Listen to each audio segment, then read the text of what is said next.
Tugiye kureba agafilime k'umwana w'umukobwa witwaga Sara ndetse na papa we witwa Don, aho papa we yamufashe akamufungirana mu buvumo imyaka igera kuri 24 ndetse aho yamukubitaga akamutoteza cyane ndetse akaryamana nawe ku gahato, aho yamuteye inda z'abana benshi cyane, abana bagera muri 7, aho zimwe ndetse zabashije no kuvamo atigeze abasha kubabyara kubera ukuntu yamukubitaga buri munsi.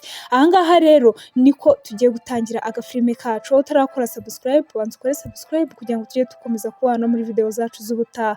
Dusangirana rero na famiye ya Don, mama we ndetse n'abana be b'abakobwa 2 Sara na Mary bari ku meza. Hano rero Sara yahise avuga ati papa njyewe ndagiye, arangira aramubwira ati icara hasi, ninde waguhaye uruhushya? Undi aramubwira ati ariko njyewe nasabye uruhushya mama wanjye. Arangira aravuga ati oya nta muntu ugomba gutanga uruhushya hano usibye njyewe, rero ibyo ngibyo urimo kuvuga ntago mbizi. Umwana rero bakimara kujya kuryama yahise asohoka aca mu idirishya ry'icyumba, aragenda yurira moto we na sheri we batangira no gusomana ari nako bigendera. Ababyeyi bombi rero baje kuza mu cyumba cy'umwana basanga yamajije kugenda tayari. Hano rero Don yahise abwira umugore we ati urabona yuko ibya Mary tugomba kubyigaho hakiri kare. Umubyeyi yaraye hano hanze, akimara kurara hano hanze ategereje umwana we, agiye kubona abona acyuwe n'akamoto ndetse wa muntu umukiye ku kamoto arimo aramusoma nyine bisanzwe bya bindi by'abana. Arangije rero umwana yaraje aramubaza ati Sara ninde waguhaye uruhushya ngo ugende? Undi aramubwira ati papa ntugire ibintu mbaza byinshi, ati nutasubiza ntabwo wemerewe kwinjira muri ino nzu, wibuke ko ari inzu yanjye atari iyawe. Hano rero umwana yashyizeho imbaraga nyinshi, amaze gushyiraho imbaraga nyinshi papa we aramureba aramubwira ati ibintu urimo kwikora kandi uzabiryozwa. Umwana yaramucitse yinjira mu nzu aca kuri mama we aragenda yigira mu cyumba cye. Amaze kujya mu cyumba cye atangira kuvuga ati mana yanjye papa ndamwanga, ibintu akora rwose ni ibintu byo kumbangamira. Barakwereka rero mama we nawe ndetse na wa mukuru we witwa Mary bahise baza hano batangira kwicara mu cyumba, ariko papa we ari ku muryango arimo kubyumva byose ibyo bavuga, akajya ababwira ati ngiye papa wanjye ndamwanga rwose nanga ukuntu atubangamira, ati ariko njyewe ningeza imyaka 18 ndetse maje no kugraduatinga nsoje amashuri nzahita ngenda njye kuzenguruka isi yose ndetse na sheri wanjye Chris turi kumwe. Umubyeyi rero yaraje hano yicara aribaza ikintu yakora kugira ngo umwana we rwose abashe kumuhagarika imyitwarire afite nyine abona isa nkaho imubangamiye. Arangije nta kindi kintu yakoze, yaraje hano areba mu buvumo, hari icyumba yatunganyije cyari kiri hasi mu buvumo ndetse n'umuryango we utaruzi.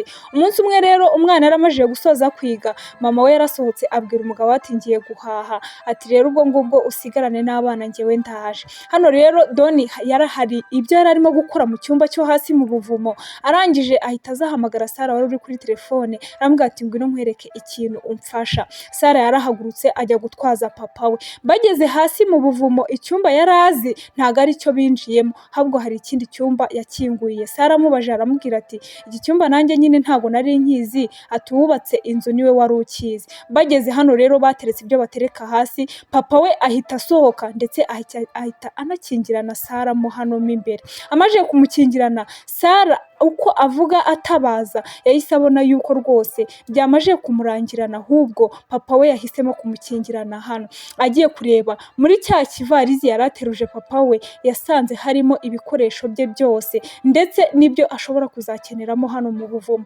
Sara yahise abona ko nta yandi mahitamo afite, ajya gucokoza hano kugira ngo akingure rwa rugi ariko biranga ndetse n'umuriro bahita bawukupa ako kanya. Ibyo byose nta wundi wari urimo kubikora yari papa we. Hano rero Sara amaje kuguma mu buvumo, mama we nawe yavuye guhaha ndetse bwari bumajije no kwira. Arangije umubyeyi aravuga ati ariko se ubu ngubu umwana wanjye ari hehe? Akajya ahora areba mu madirishya akavuga ati rwose reka ndebe ko yaza. Abonye nta kindi kintu kiri bube rero yahise abwira mukuru wa Sara Mary ati hamagara polisi badufashe gushaka umwana.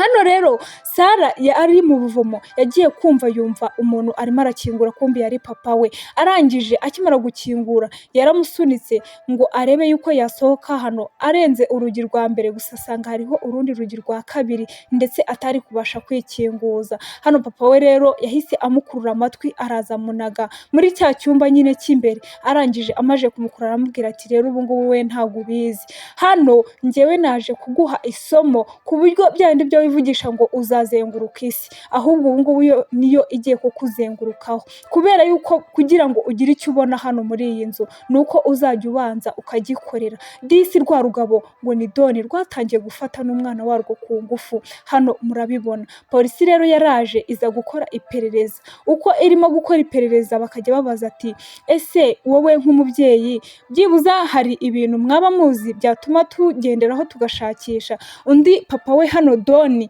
yahise aza aravuga ati umwana rero bisa nkaho rwose yari yabipanze, kandi murabizi neza ko mwese yari yavuze ko ashaka kuzazenguruka isi namara kwiga, kubera yuko hari n'imyenda ye imwe n'imwe yamajije gutwara. Umubyeyi rero yararebye hano disi mama wa Sara aravuga ati umwana wanjye rwose ndumva noneho binyobeye, bisa nkaho rwose tugomba kwiyakira kubera ko kumubona biragoranye. Hano rero barakwereka iminsi yaragiye iratambuka, hano barakwereka Chris sheri wa Sara yaje hano aza kubaza papa wa Sara, aramaze ati ese byibuza nta makuru mwaba mufite? Undi aramubwira ati oya, ahubwo amakuru twamaze kumenya ubu ngubu ni uko Sara ashobora kuba yarajyanye n'inshuti yiwe yo mu bwana, bakaba baragiye kwitembera nyine isi yose. Chris rero wari uzi ko Sara ibyo byose atabibwira papa we, hano rwose yahise yatsa moto yumva ko nyine ariko kuri. Hano rero Chris akimara kugenda, mama wa Sara yumvishije moto, arangije ahita aza kubaza papa wa Sara, aramubwira ati rwose ni umugenzi wigenderaga, yanze kumubwiza ukuri.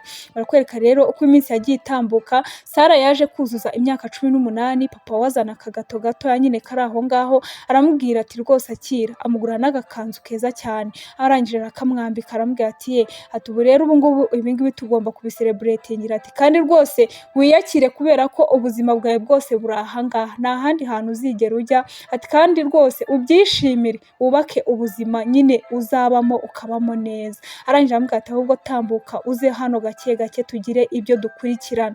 Disi barakwereka uko iminsi yagiye itambuka, nyuma y'imyaka 4 Sara yaje gutwita umwana wa mbere. Hano rero Sara ibise byaje no kumufata, atangira gusoma ibitabo ngo arebe ikintu yakora kubera yuko yari ari wenyine. Gusa yaje kwegama ku gikuta yibyaza umwana we wa mbere w'umukobwa, aho umwana we w'umukobwa wa mbere yamwise izina rya mukuru we amwita Mary. Reba Doni ageze hano asanze umwana we yabyaye, nta nubwo yigeze yita gufata umwana bari babyaye, ahubwo yamurebereye aho ngaho. Uno mugabo ni inyamaswa, ni igikoko kibi.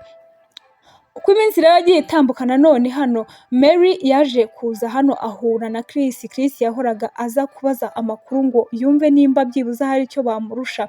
Yabajije Mary, amaje kumubaza aramubwira ati si ubu ngubu koko iperereza bararihagaritse neza burundu? Arangije aramubwira ati bararihagaritse, ati kandi rwose natwe nta n'amakuru duheruka. Barakwereka rero hano uko iminsi yagiye itambuka, hano mama wa Sara yagiye abona yuko rwose ibintu bikomeje kugorana, ndetse aza kumenya yuko n'umugabo we hari bimwe na bimwe akomeje kumubeshya. Imyaka aragira atambuka neza, Sara aragenda ariyakira mu buzima, aho yagiye abyara umwana wa mbere w'umukobwa witwa Mary, namubabwiye. Amaje gukura ndetse abyara n'undi mwana w'umuhungu ari we wa kabiri, bakajya birirwa bakinana nabo mu buvumo, ndetse hano ubuzima bwabo bwari bumeze nabi cyane.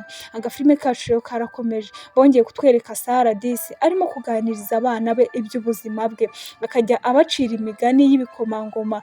Ntago yababwiraga byose ngo ababwire yuko burya papa we ari we ubikora byose, cyangwa se ari nawe mubyeyi we. Hano rero barakwereka uko imyaka yagiye itambuka. Umunsi umwe Mary nawe yarari hano mu buvumo hasi, gusa icyumba yari arimo ntago cyari kiri hafi cyane y'icyo ba Sara bari barimo. Hahandi rwose hano Sara yaje kubyara n'undi mwana wa gatatu. Hano Doni rero yaraje ubwo Sara yabyaraga undi mwana wa gatatu, aramaze ati se uno mwana tumwite nde?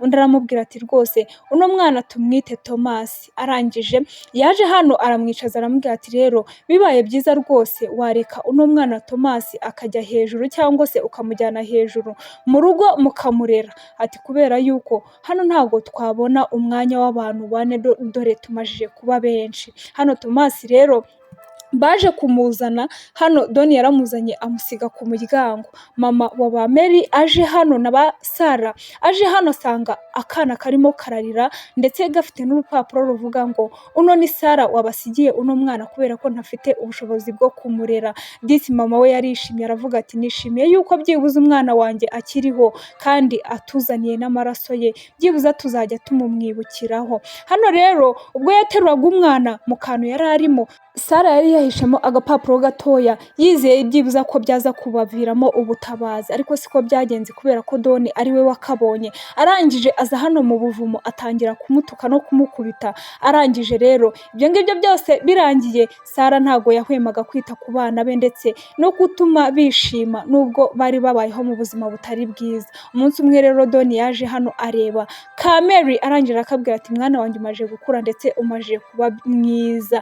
Hano rero Sara nk'umuntu wari uzi icyo ibyo byose bisobanuye yahise abwira papa ati ndakwiyamye ntuzongere kunkorera ku mwana ndetse ubibwirishwa ngo ni beza ndakuzi cyane ko ibyawe byose rwose maje kubimenya. Hano rero barakwereka ku mugoroba abana bari baryamye, Sara ndetse na Mary barimo baraganira. Hano rero uko bari barimo baraganira, Disi na Thomas hano hejuru yamajije gukura arimo araganira na mukecuru akajya amubwira ati rwose nkumbuye mama wawe. Imvura rero yaraguye mu masaha ya nijoro, gusa abari mu buvumo bo ntago bari basinziriye, bagiye kubona babonye ibitonyanga by'amazi. Sara rero ibyo ngibyo yabaye nkaho abigendeyeho, atangira gusa nkaho agenda akora umwobo munini ugaragara kugira ngo byibuze barebe ko bazawukoresha bakabona ubutabazi. Yacanye itoroshi rinini rero cyangwa se acana itara ku buryo byagaragaraga yuko hari umuntu uri mu buvumo. Arangije umuturanyi wabibonye yahise aza aravuga ati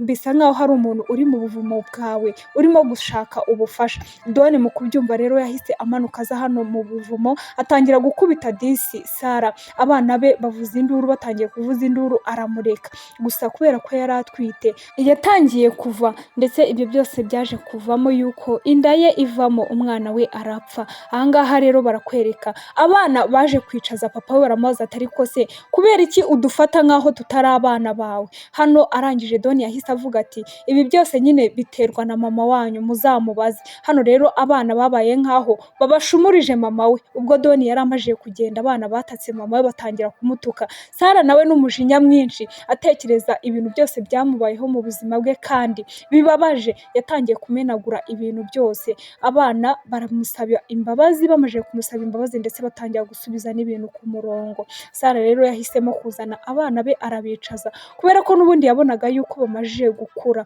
Amazemo hano mu buvumo imyaka igera muri 19. Arangije avuga ati rero ngomba kuganiriza bano bana nkababwiza ukuri kuri buri kimwe cyose. Yatangiye kubabwira ati rero ya migani yose najyaga mbacira y'igikomangoma cyabayeho ubuzima butari bwiza kubera umuryango wabwo, ibyo byose nyine buriya buzima bwari njyewe, ni njyewe wabunyuragamo. Ati njyewe rero uriya uwo mwita papa wanyu nanjye ni papa wanjye. Hano Mary yarabyumvishije atekereza ukuntu uwo yakise grandpere we ari nawe papa we, yumva nyine birabayobeye. Arangije Mary hano uko yaramajije kugwa ndetse n'ukubera ko yari afite n'ibibazo by'ubuhumekero, hano Disi abana bose bararize agahinda karabica, ariko mama wabo ababwira yuko azakoresha uko ashoboye ndetse akabakura hano hantu muri ubu buzima bubi cyane. Kwa Doni rero ho hejuru ibintu byose byari bimaje kudogera kubera yuko Doni bari bamaje kumwima akazi cyangwa se bamaje kumwirukana ndetse amaje kugira na lettre yuko bamubwira ko natanga cyangwa se natishyura amadeni yose afite bazaza bagateza ino nzu. Hano ni ukuvuga ngo uko hejuru bari bameze nabi cyangwa se ubuzima bumaje kumera nabi, hasi ho nta kintu babashaga kubona. Doni rero yahise yigira inama yo kuza hano, yohereza umupira ndetse ajya mu modoka kugira ngo ayatse ya modoka ijye yohereza ibyuka nyine bihumura nabi muri bwa buvumo, hanyuma nibarangiza bahumeke uwo mwuka. Mary rero wari ufite n'ikibazo cya sima, hano byahise bigorana cyane. Hano rero ubwo Doni yari arimo gukora ibyo ngibyo, Thomas yahise aza aramubwira ati se grandpere kuki uraye hanze byagenze gute? Hano rero byahise bituma Doni ahita agarura umutima w'ubumuntu. ajya kureba abana be ndetse na Sara uko bari bameze mu buvumo. Agezeyo yasanze neza neza Mary yamaze kugwa igihumure ndetse atarimo no guhumeka neza. Sara yaramwinginze ati reka tujyane umwana kwa muganga. Arangije aravuga ati nta kibazo tugiye kujyana Mary, ariko musaza we mutoya aragumamo hano mu buvumo kugira ngo nugira ikosa na rimwe ukora azagumemo hanyuma apfiremo, niwe nyine uzaba igitambo. Disi hano Sara utaraherukaga iwabo yageze muri saro atangira kureba ndetse n'amarira menshi amuzenga mu maso. Hano rero Mary bamuzanye kwa muganga, abaganga batangira kumwitaho. Barangije uko barimo baramwitaho, Don ndetse na Sara basigaye hanze aho batangiye kuzuza amafishi abaganga bayabahereza kugira ngo bamenye buri kimwe cyose nyine ku murwayi ndetse no ku burwayi bwe. Hano rero yaramubwiye ati ese waretse nkajya ku bwiherero? Undi aramubwira ati hoya nta bwiherero uri bujyeho, guma ahangaha. Hano Sara utari afite ikindi kintu yakora, yafashe igikombe cyari kirimo amazi akimena kuri cya gipapuro bamuhereje ngo yuzuze. Akimara kugenda ngo asabe ikindi Don, Sara yahise ahaguruka agenda agana ahantu hari wa muganga wari ubakiriye ndetse n'umupolisi. Sara ahita ababwira ati nkeneye ubufasha bwanyu. Nta kindi cyabaye rero, nyuma yo kubasobanurira buri kimwe cyose, Sara bahise bafata Don, bakimara kumufata bajya kumufunga ndetse n'iperereza rihita ryongera riratangira. Wa mwana wari wasigaye mu buvumo nawe utari umeze neza nawe baramufashije kugira ngo abashe kubaho. Hano rero mama wa Sara yarebye ibintu byose umugabo we yakoze, arangije avuga ati nabanaga n'inyamaswa koko, ni gute umugabo wanjye yakora ibintu nk'ibi ngibi? Hano rero barakwereka nk'uko nabibabwiraga, ino ni inkuru yabayeho aho byabereye muri Australia. Umwana w'umukobwa witwaga Elizabeth yafatwaga na papa we witwaga Joseph, aho uno mugabo yaje gufungwa by'iteka. Ni nuko agafilime kacu kagenze rero, turabakunda cyane, mukomeze mukore subscribe, like, share na comment.